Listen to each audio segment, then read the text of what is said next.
¿A grabar?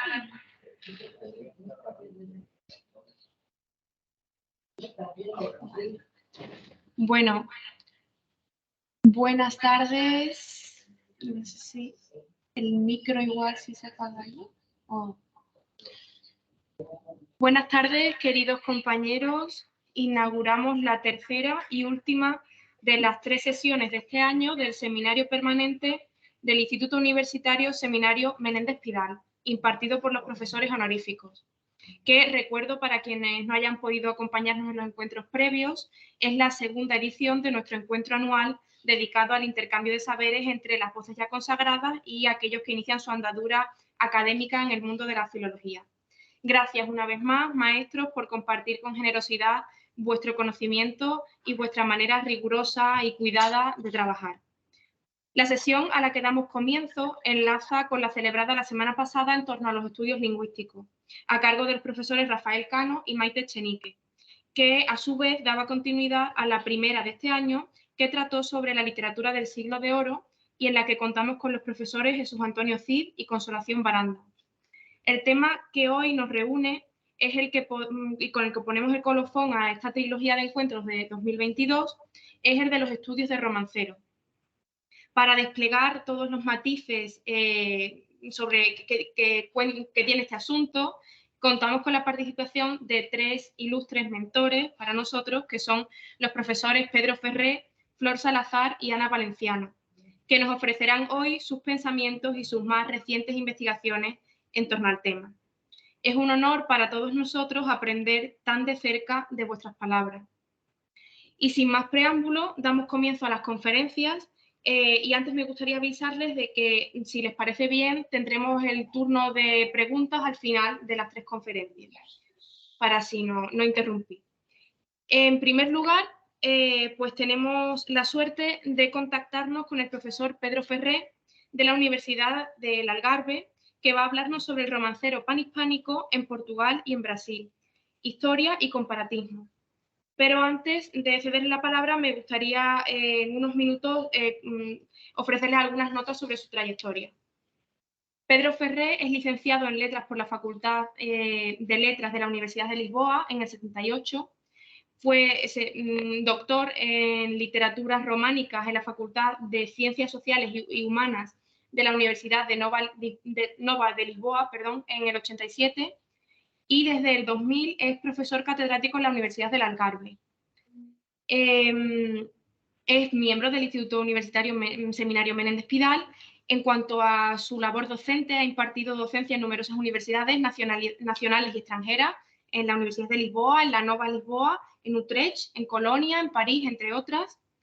En cuanto a su actividad científica, se ha dedicado especialmente a la novela de tradición oral moderna, la novela antigua, española y portuguesa.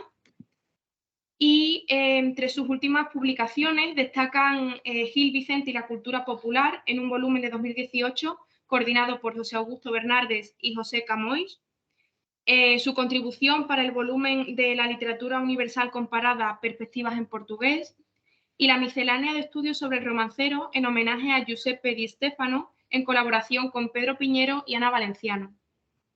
Me gustaría también decir que, además de todo esto, fue el fundador del Instituto de Estudios sobre el Romancero, fue vicepresidente del Consejo Científico de la Universidad del Algarve y presidente del Consejo Científico de la Facultad de Ciencias Humanísticas y Sociales, de la Universidad del Algarve, vicepresidente de la Universidad Nova de Lisboa. Y además fue vicerrector de la Universidad del Algarve. Y para no quitarle más tiempo a sus palabras, damos paso a su conferencia. Voy a presentar un momento una carátula con su nombre y su título y a continuación ya comienza a hablar si le parece bien. Aquí. Vale.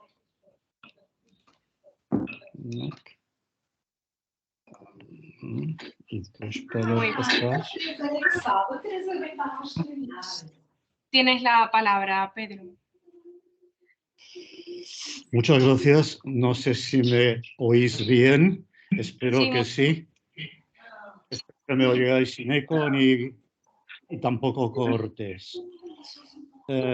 Bueno, en primer lugar quiero agradecerte a ti, Maite, y a Sergio todo lo que habéis hecho para que yo pudiera estar en este momento desde Portugal participando en este seminario, en esta conferencia. Lamentablemente no pude cumplir con mis deseos. El dichoso virus apareció por casa. Estamos todos bien. Pero bueno, así son las cosas. En segundo lugar, me quiero dirigir ya, evidentemente, a la dirección del instituto por haberme invitado. Ana y Mercedes, muchísimas gracias. Aprovecho también para saludar con un enorme abrazo a todos mis jóvenes compañeros, que están todos muy jóvenes, que en los años 80 me enseñaron a leer. Veo aquí presentes, bueno, Ana, Flor, evidentemente, está Madeline Sutherland, que la veo del otro lado de la pantalla, etcétera. Algunos no consigo seguir. Bueno, voy a empezar y quisiera que quedara muy claro que al llamarse esta charla, en el fondo, el romancero panhispánico, el romancero panhispánico en Portugal y Brasil, historia y comparatismo, aclaro dos cosas. En primer lugar, me refiero al romancero panhispánico en primer lugar porque el énfasis que voy a poner en Portugal y Brasil no tiene otro objetivo, sino el de entender al romancero panhispánico como un todo y en vez de presentarlo como partes. Es decir, el romancero es una totalidad. No podemos estudiar el romancero sin tener en cuenta ese carácter panhispánico. Así lo hicieron los grandes maestros. No hay estudios, por ejemplo, de Diego Catalán o de Paul Benichou que no hayan presentado sus estudios teniendo en cuenta si en esos temas existen versiones sefardíes, catalanas, gallegas, castellanas, andaluzas, portuguesas, brasileñas, hispanoamericanas, etcétera, etcétera, etcétera. Por eso quisiera advertir desde ya que el romancero panhispánico en Portugal y Brasil, lo que intento es contribuir con un pequeño grano para el romancero panhispánico, divulgando el romancero en Portugal y en Brasil. En segundo lugar, el título Historia y comparatismo se relaciona con los dos momentos que tendrá esta charla. Historia, porque os daré una brevísima historia del romancero en Portugal y en Brasil, y comparatismo, porque trataré de mostrar casos en los que el conocimiento del romancero panhispánico nos ayuda a entender el romancero como un todo. Paso de inmediato a palabras preliminares de Diego Catalán. En un libro por Campos del Romancero, publicado en 1970, Diego Catalán edita, o mejor dicho, reedita un artículo, una ponencia hecha en Lisboa, con algunas modificaciones en las que, y perdónenme tan larga cita, pero me parece muy enjundioso todo lo que dice Diego, os voy a leer cómo empieza este artículo. Cuando aún en Castilla no se había transcrito el primer romance de la tradición oral moderna, ya Portugal contaba con magníficos romanceros, fruto del entusiasmo de la primera generación romántica por la poesía narrativa que hundía sus raíces en la Edad Media. La actividad recolectora perdura hasta trasponer el siglo XIX y se prolonga durante los primeros años del siglo XX, hallando su coronación en el romancero geral portugués, en 1906, que terminará en 1909 con su tercer tomo, de Teófilo Braga. El reverencial cuidado con que hace algunos años se editó el magnífico romancero portugués póstumo de Leite de Vasconcelos, al que volveré, formando en los años finales del siglo pasado y primeros de este, constituye la prueba mejor de cuán importante fue la obra recolectora en aquellas generaciones ochocentistas. Pero al gran entusiasmo del siglo XIX sigue en Portugal un desinterés casi absoluto por el romancero. Precisamente cuando en España, Menéndez Pidal se emprendía al fin una exploración sistemática de la tradición oral. La inactividad recolectora no indica que el Portugal del siglo XX el romancero se halle en su agonía, como algún observador externo pudiera sospechar. Simplemente ha faltado una cabeza impulsora de la recolección. Y finalmente presenta como ejemplo de la vitalidad de la tradición oral moderna portuguesa el ejemplo de el padre Firmino Martins, que en el concejo de Viñais, en el norte de Portugal, hizo lo que él llama hasta ahora el mejor concejo, hasta ahora el que ha sido el mejor concejo representado en el campo del romancero. Puestas estas palabras, dichas estas palabras iniciales, entendamos la razón por la que Diego Catalán llama la atención al romancero portugués. Y tenemos, espero, delante en las pantallas, no sé si yo perdí en este momento el contacto, no sé si me están oyendo o viendo. Sí, rogaría que me dijeran algo. ¿Sí? Bueno. Sí, entonces, muy bien. en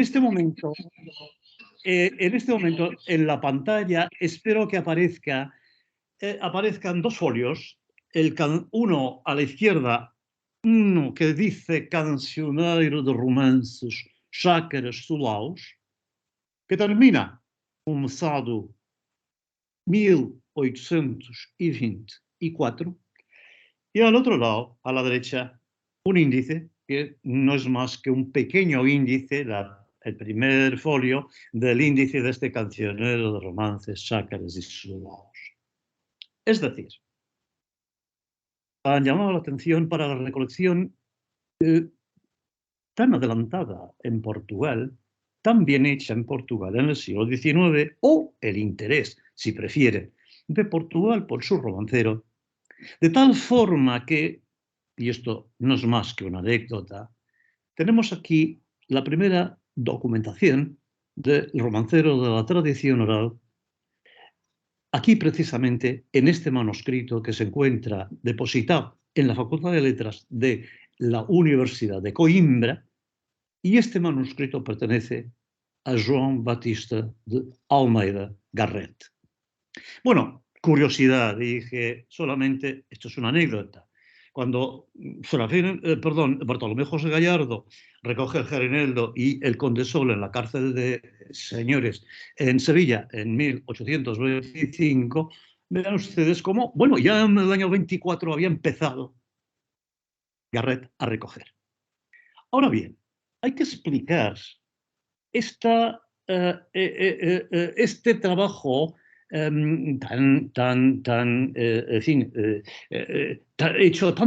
este trabajo temprano hecho por Almeida Garrett. Y hay que explicarlo para entenderlo mejor. Hay que entender cómo Portugal entra, diría que es el primer país, en el fondo, en entrar a casi captura en una especie de encuesta no sistemática, pero bueno, diríamos lo sistemático posible a los siglos XIX, habría que entender el porqué. La razón es una razón nacionalista. Garrett es un romántico. Además, Garrett tiene en Portugal un papel muy importante. Político, un gran escritor, un hombre con una preocupación por la renovación de la educación en Portugal, político liberal, evidentemente, que vivió el exilio en Londres, como muchos liberales españoles, con ellos convivió, con ellos habló, y desde el extranjero, principalmente en Londres, se da cuenta de la existencia de una tradición antigua, una tradición añeja, una tradición que en el fondo remontaría, era lo que ellos creían, a los primeros tiempos, como decía el mismo Garrett, correspondería ao balbuciar da língua, es decir, los momentos iniciales de la lengua, los momentos iniciales de la literatura, los comienzos de la literatura. Y claro, Garrett, que conocía muy bien el romancero castellano antiguo, ya podríamos, por ejemplo, encontrar, en fin, una serie de textos publicados. Por ejemplo, no hablo de los romanceros antiguos, hablo solamente de un romancero editado en 1815 por Grimm, Jacob Grimm.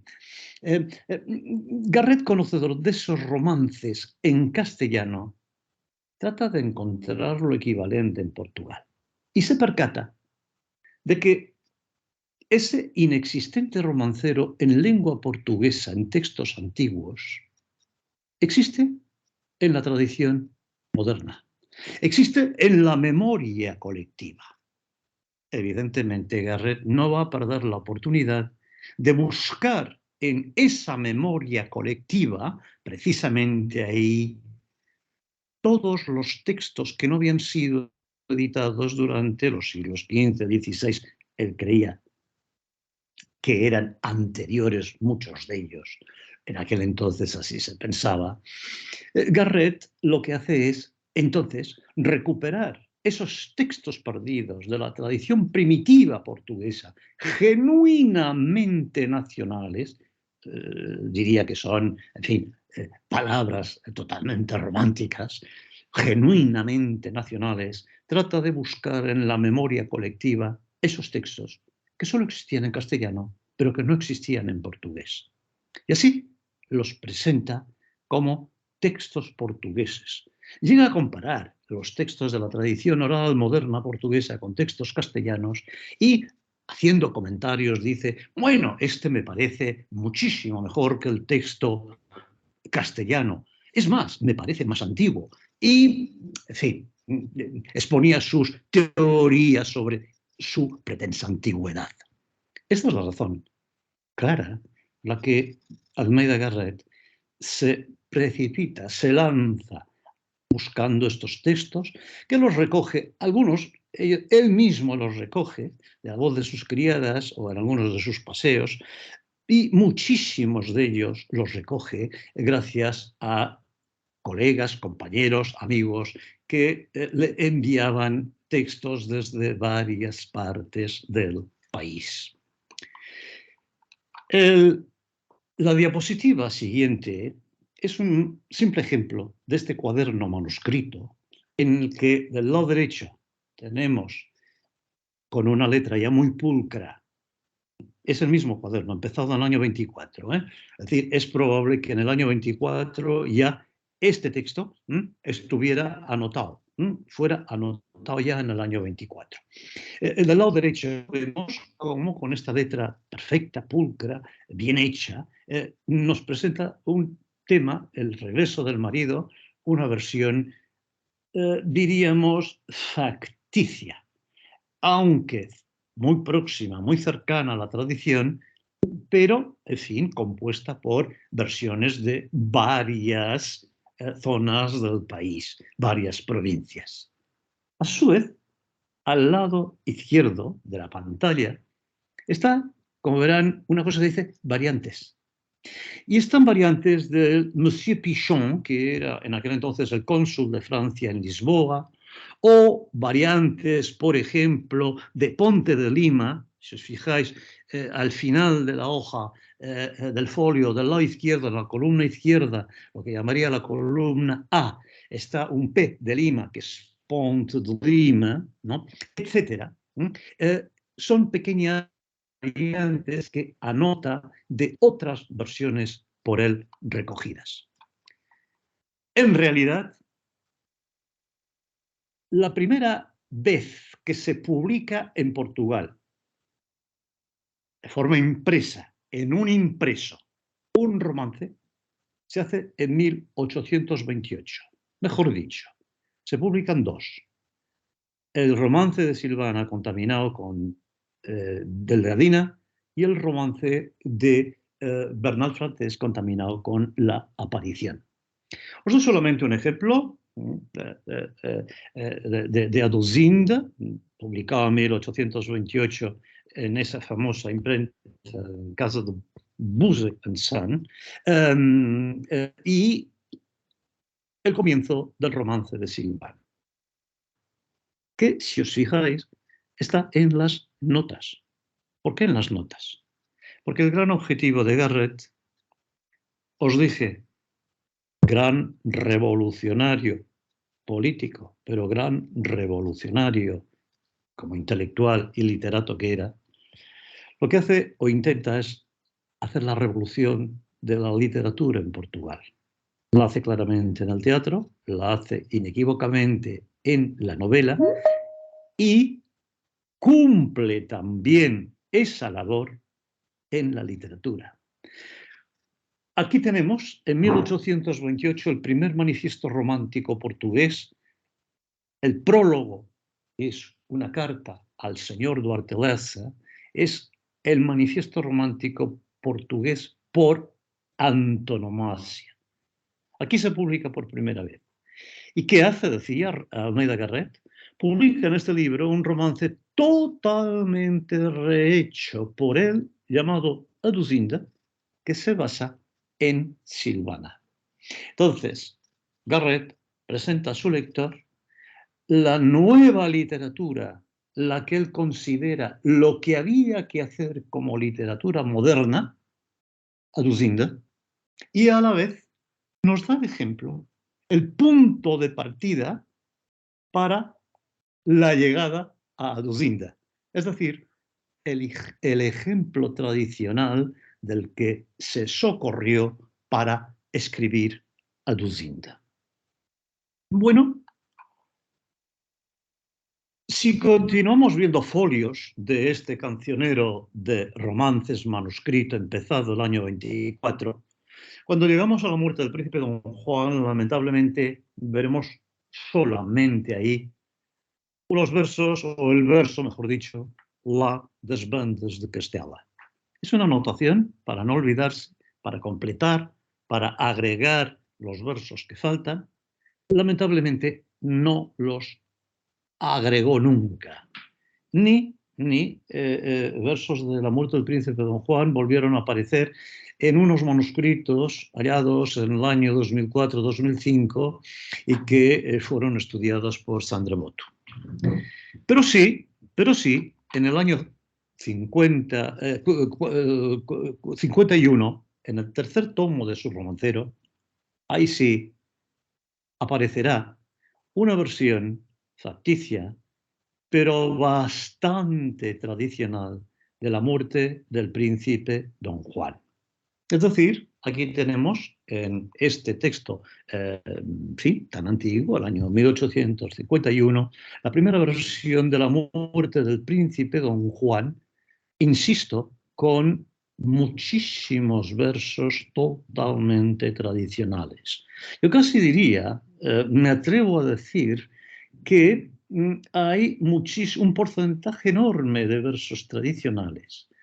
Lo que aquí cambia un poco es más la estructura de la intriga que el discurso. Eso es lo que me parece leyendo este romance.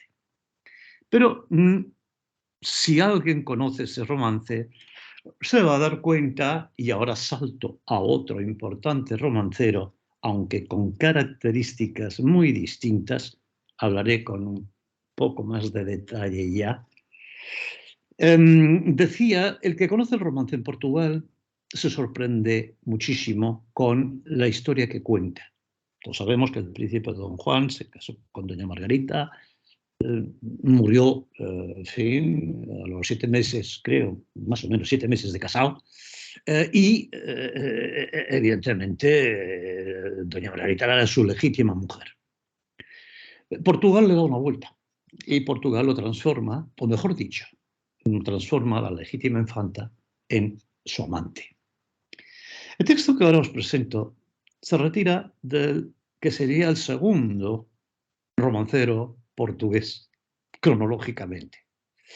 Me refiero al romancero del Algarve, publicado en 1870 por un arqueólogo, gran arqueólogo, poeta malísimo y un romántico, lo que llamaríamos un tardo romántico, sin la sensibilidad de Garrett para editar romances. Entonces, lo que hace Stasio de Veiga en su romancero es, en fin, lo que llamaríamos una refundición total. Ya conocía los textos de Garrett, ya conocía los textos de Durán, ya conocía los de Ochoa y, evidentemente,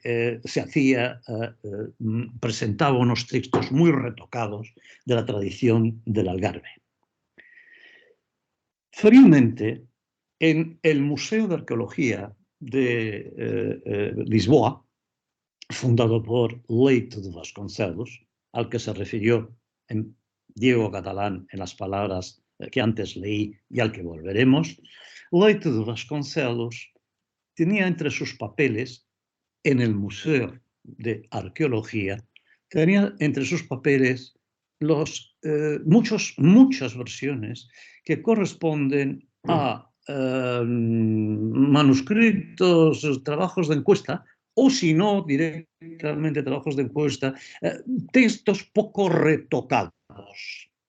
Así que este romancero que se publica en el año 1870 tiene un manuscrito del año 1865, muy probablemente, en el que dice exactamente lo que está en pantalla.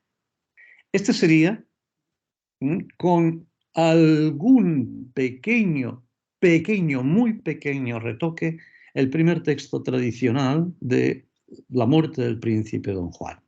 Lo conozco gracias al hallazgo, y el hallazgo lo hizo José Joaquín Díaz Márquez, que en la década de 90, cuando estaba preparando su tesis, fue al Museo de Arqueología y se encontró con este verdadero tesoro.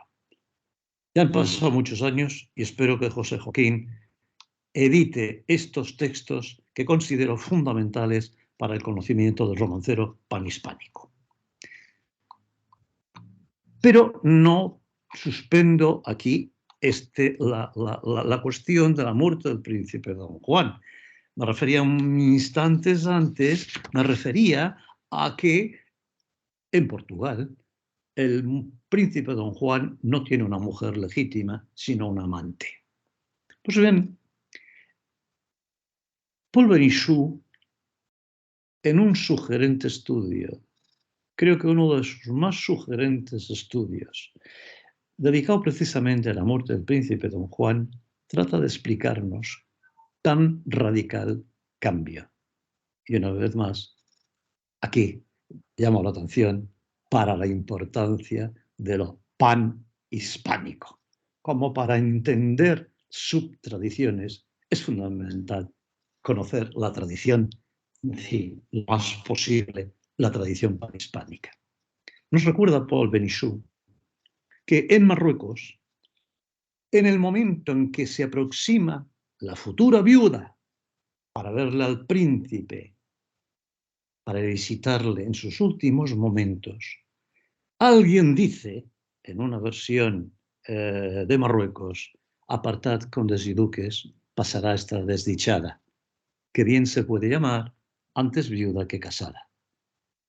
Claro, lo que estaba diciendo ese que pronunció estas palabras era sencillamente: se podrá llamar antes viuda que casada, porque será viuda toda la vida, casada lo fue 7 meses. Pero la tradición lo reinterpretó de otra forma y este antes viuda que casada lleva a un nuevo planteamiento creativo y la tradición portuguesa, la única, la gallega también en parte, también llevan entonces la muerte del príncipe y lo presentan con estas particulares circunstancias. Pasemos a la siguiente diapositiva, que es ya lo que llamaríamos, ya pertenece a lo que llamaríamos una nueva etapa. Del romanticismo se pasa al positivismo. Bueno, en Portugal, como en España, como en toda Europa. Aunque a Teófilo Braga, más que positivista, yo le llamaría un protopositivista.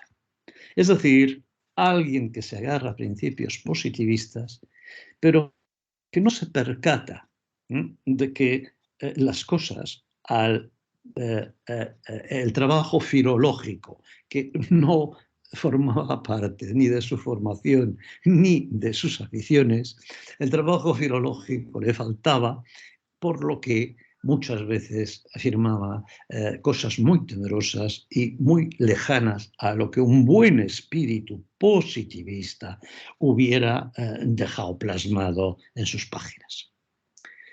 Os doy dos ejemplos antagónicos y que y a la vez trazan el perfil de Teófilo Braga. El primero, el que está a vuestra izquierda, es El romancero general. Su primer romancero general, el del año 67, anterior a ese romancero general que publicará en 1906, 7 y 9, al que se refería Diego Catalán. Pero aquí está este como un ejemplo en el que trata de colocar aquí todos los textos por él conocidos del romancero de tradición, portugueses. Y, evidentemente, edita textos de Almeida Garrett. ¿Qué hace? Su ingenuidad era tal que cree que con tratar de separar en las versiones de Garrett las anotaciones hechas a las varias provincias de que, por las que a través de las versiones de varias provincias que Garrett nos lo presentaba como un romance unificado, con separar bastaba para presentar la versión genuina. Explico, por ejemplo, Garrett dice: sigo la lección de Beira. Beira es una provincia que está más o menos fronteriza, esa Beira Alta, fronteriza con Salamanca y Cáceres. Bueno, sigo la lección de Beira. Y imaginemos que en una nota pone una variante de la Beira.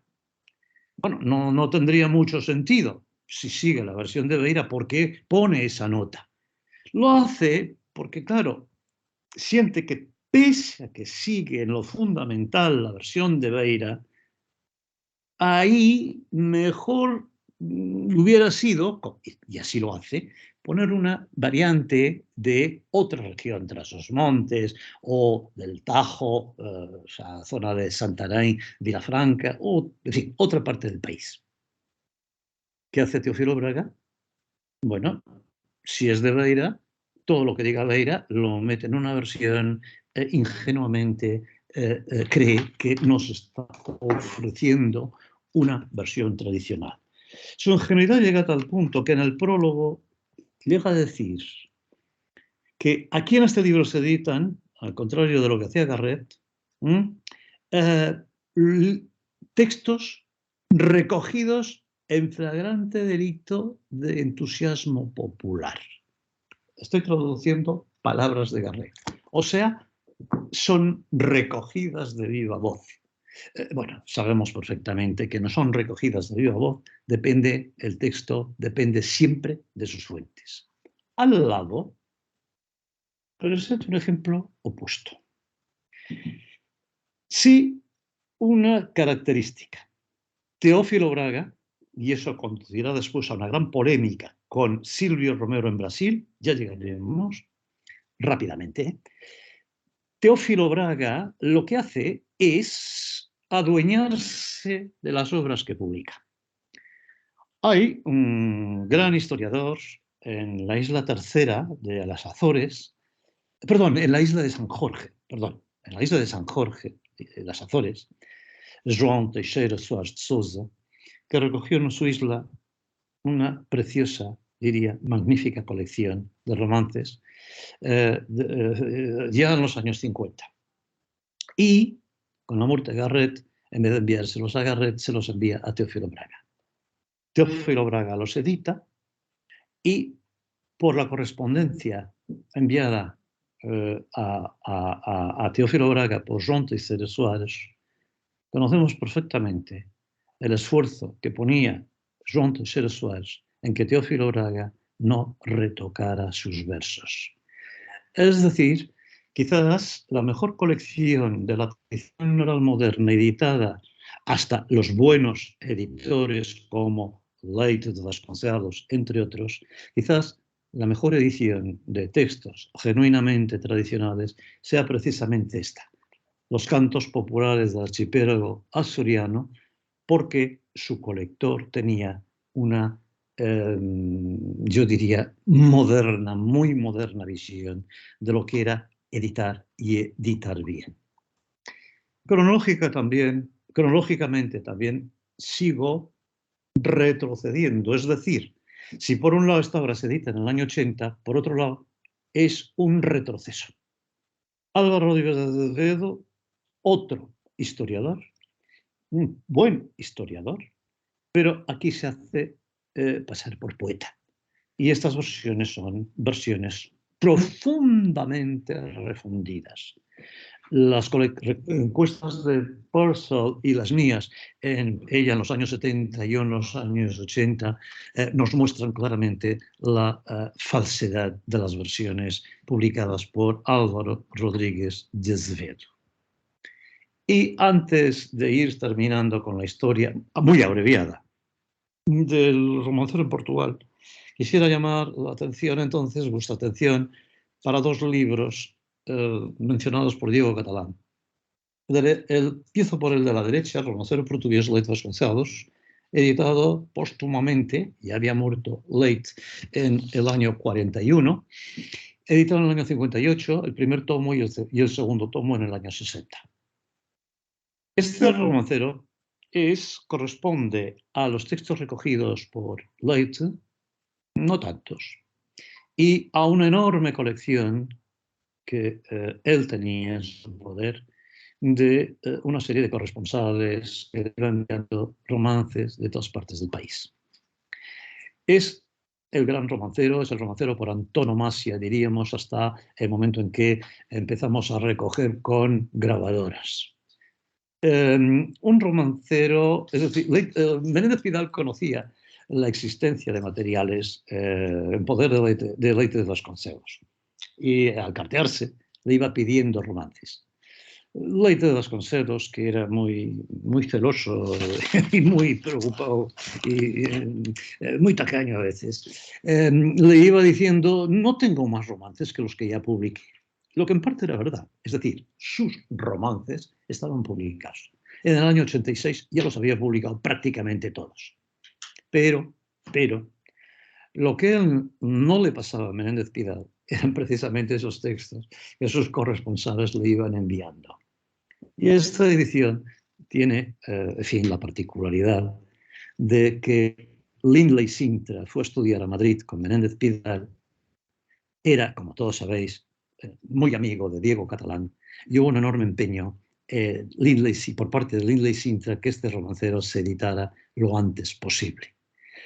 O sea, Menéndez Pidal de algún modo está también en fin, vinculado a esta edición a través de su discípulo Lindley Sintra, y la noticia preliminar que la hace antes de que el romancero fuera editado es porque Sintra le envió a Menéndez Pidal una serie de pliegos con romances que se estaban en aquel momento imprimiendo, y eso le permite a Menéndez Pidal escribir esa noticia preliminar.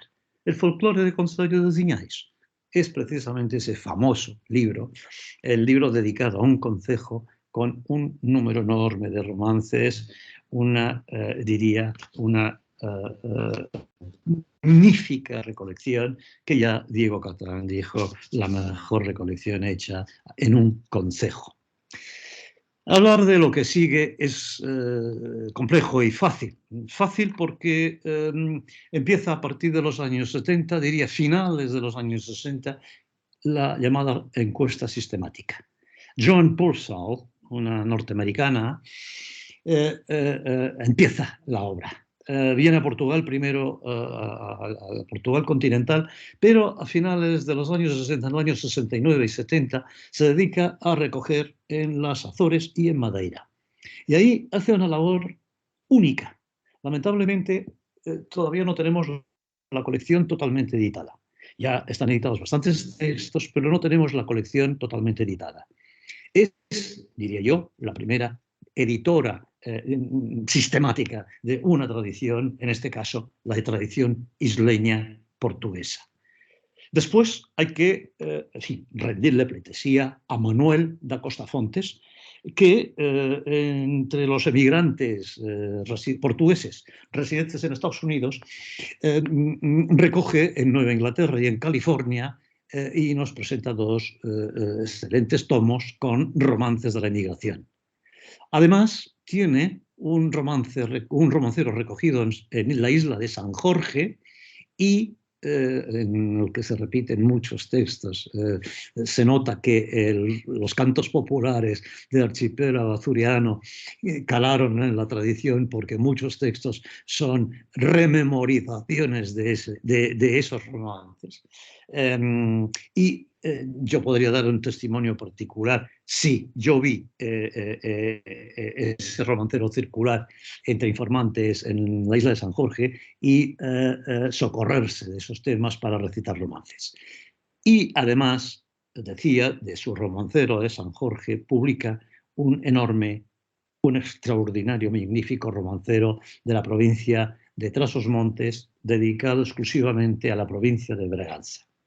Por mi parte, gracias a estos jóvenes compañeros, Flor, Antonio Cid, Ana Valenciano, Madeline, con quien recogí muchísimo también, fui aprendiendo a recoger y claro que esas prácticas las utilicé en Portugal y traté de hacer esa encuesta sistemática de norte a sur y el producto ha sido llegar a aproximadamente unas 4.000 versiones nuevas,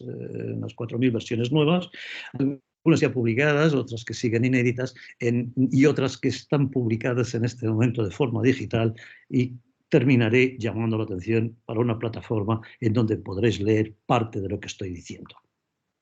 Pasemos rápidamente al romancero en Brasil. El romancero en Brasil empieza en los años 73. El primer colector es Celso de Magalhães, un señor que había nacido en Recife. Recife era una capital cultural en aquel entonces, en Brasil.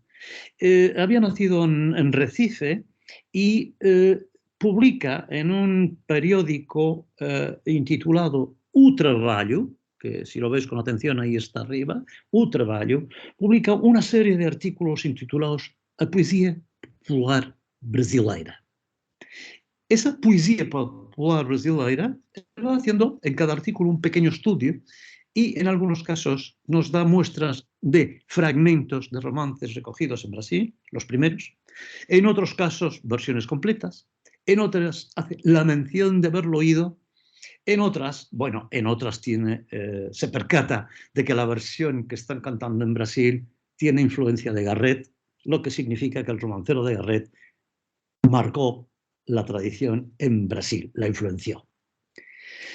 Hay temas como, no voy a ser exhaustivo, La doncella guerrera, Gerineldo, Delgadina, ¿verdad? Francés, La no Catarineta, evidentemente, El conde alemán, El veneno de Moriana, que es uno de los romances más conocidos en Brasil, y bueno, entre muchísimos otros. Inmediatamente le sigue en este trabajo Silvio Romero.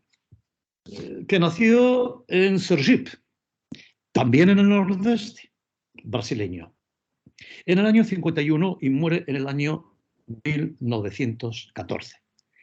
Bueno, Silvio Romero sí tiene el objetivo de publicar el primer romancero brasileño. Y lo hace con textos de Celso Magalhães, al que me referí, o con Carlos von Clausewitz, o con Couto Magalhães, José de Alencar, el gran poeta romántico brasileño.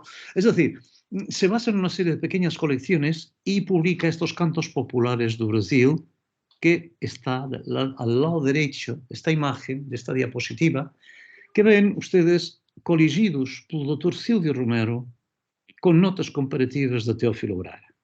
¿Por qué aparece Teófilo? Por una razón. No había quien le editara a Silvio Romero este romancero. Y Teófilo logra editarlo en Lisboa. O sea, los cantos populares de Brasil están por primera vez en Lisboa. Evidentemente, esto acaba muy mal, o acabará muy mal. Teófilo Braga interviene en algunos de los textos, se pronuncia con algunas afirmaciones que, en fin, no eran demasiado correctas en el entendimiento de Silvio Romero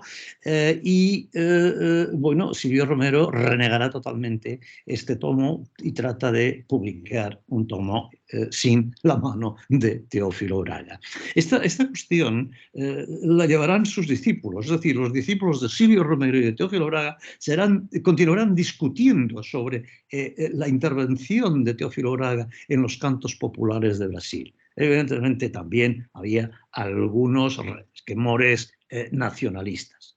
De cualquier forma, los textos que aparecen aquí ya corresponden a estados como São Paulo, Minas, Mato Grosso, Pernambuco, Alagoas, Espíritu Santo, etcétera, etcétera, etcétera, que ahora en la diapositiva siguiente os la muestro para que veáis los estados. En amarillo oscuro tenemos el llamado Nordeste, la parte más antigua, la parte ocupada en primer lugar por los colonizadores portugueses. Y después tenemos, no nos olvidemos que Bahía fue la primera capital del reino, de la provincia de Brasil, en el reino de Portugal. Solamente después baja a Río de Janeiro y ahora está, como todos saben, en Brasilia. Y la zona más encuestada y más trabajada y con los romances más arcaicos está precisamente en esta zona de amarillo más oscuro, la zona del nordeste. Si vamos a números, podemos ver, gracias al trabajo de Bruno Belmonte, que está haciendo una tesis doctoral sobre el romancero de Brasil y que nos está, ayudando a levantar, a exhumar todos estos textos esparcidos por libros, revistas, estudios, etc.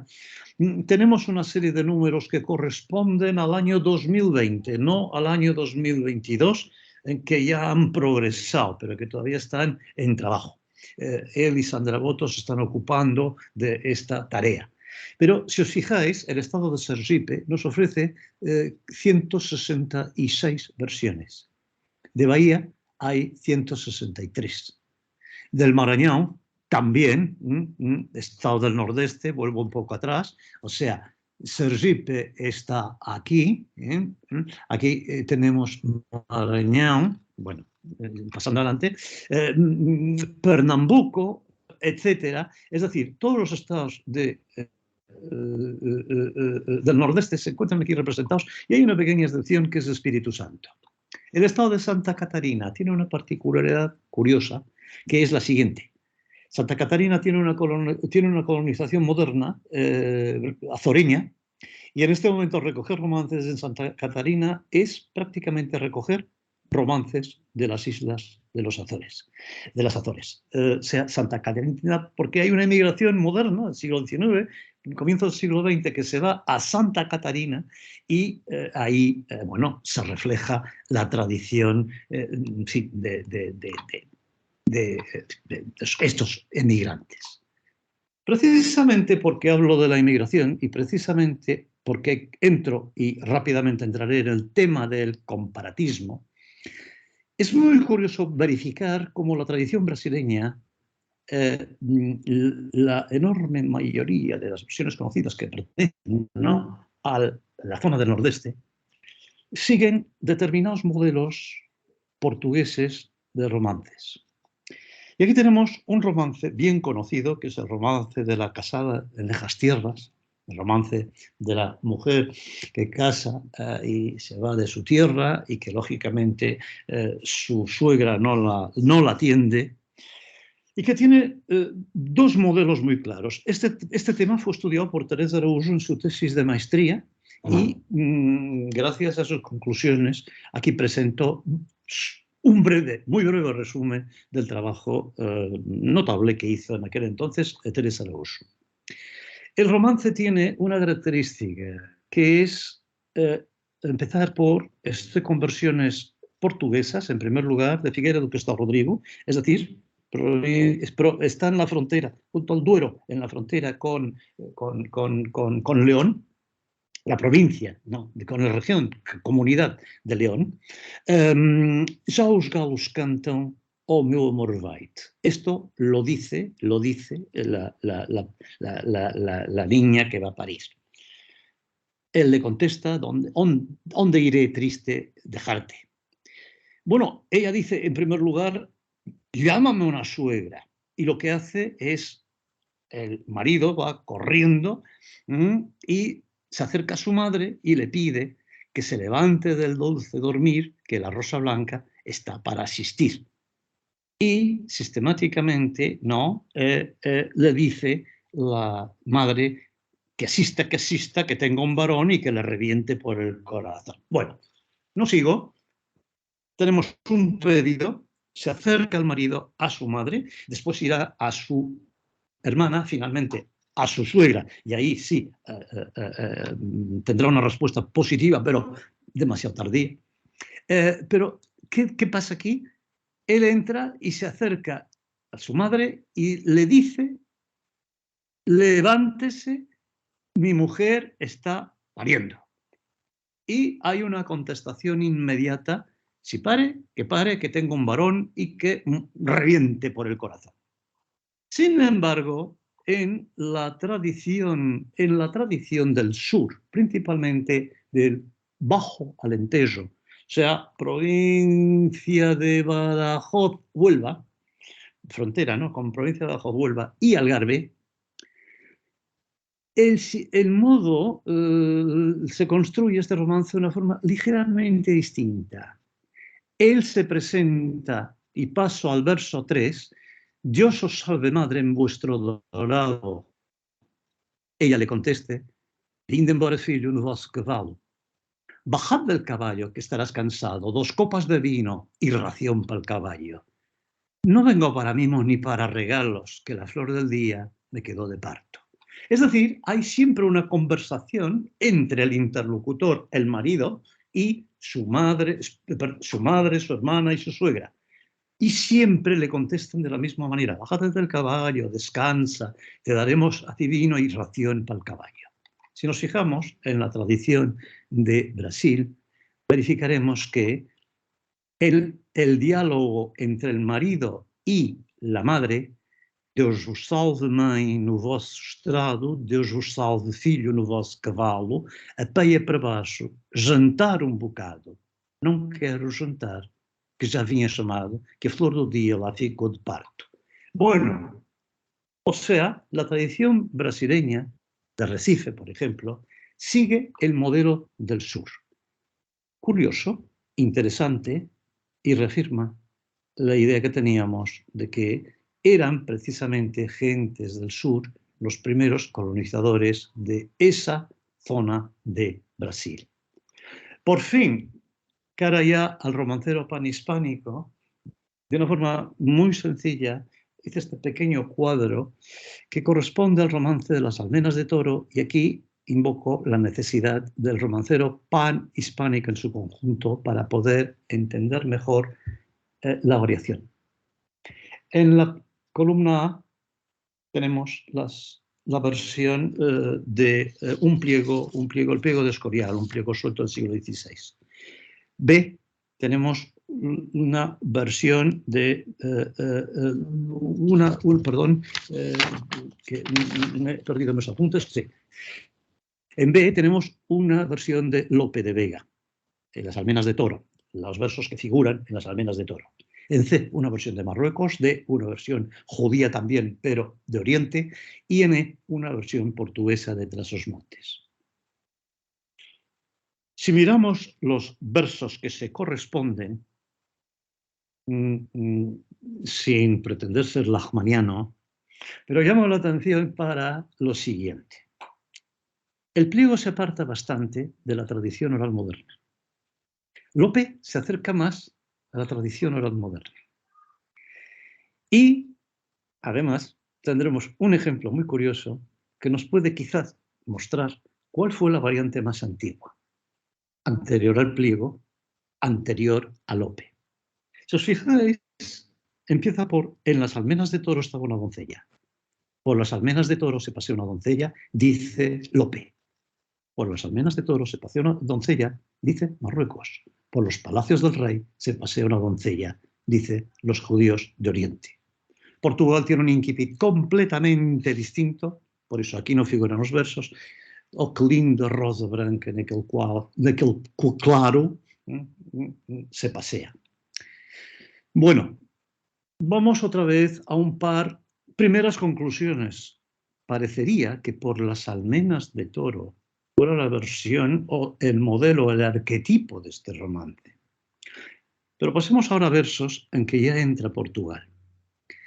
El pliego dice que si es hija de rey, que se casara con ella.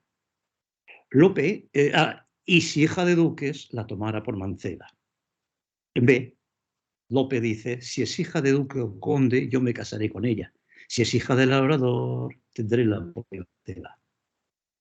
Marruecos, si es hija de conde o duque, yo casaré con ella. Los orientales, judíos orientales, dicen, si era de alta gente, que sea mi mujer primera. Si era de baja gente, que sea una de mis doncellas.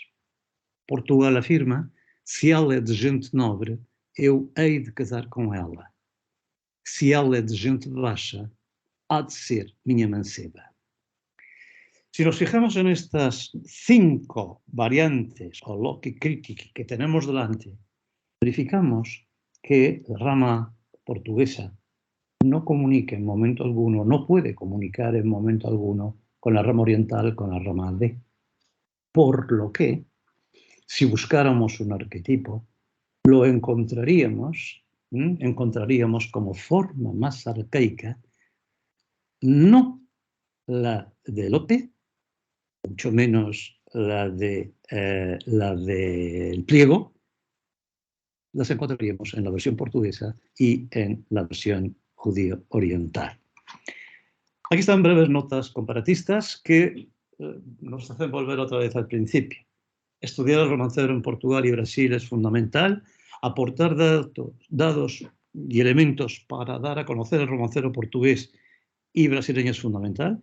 Por eso, en este momento, para que no se olvide el romancero portugués, estoy preparando la traducción, una especie de catálogo antológico del romancero portugués en lengua castellana, para que no se sigan haciendo estudios sin la presencia del romancero portugués. En segundo lugar, quisiera también decir que la tradición brasileña y portuguesa pasarán a estar muy en breve y aquí tenemos la última diapositiva, en esta plataforma que es elromancero.pt, que se puede consultar de inmediato y en el que encontraréis las versiones portuguesas hasta ahora publicadas y muchas inéditas. Es decir, es posible consultar el romancero portugués consultando la internet tan sencillamente y yendo al romancero.pt. Por fin, para terminar, las versiones brasileñas ya están en lo que se llamaría, creo que el back office, en lengua, ya están algunas disponibles, pero no todas, muy pocas todavía. pero se espera que cuando termine la tesis en el año 24, Bruno Belmonte, las tengamos ya colgadas aquí en nuestra plataforma. A todos muchísimas gracias y perdónenme si me he pasado demasiado en el tiempo. Muchas gracias.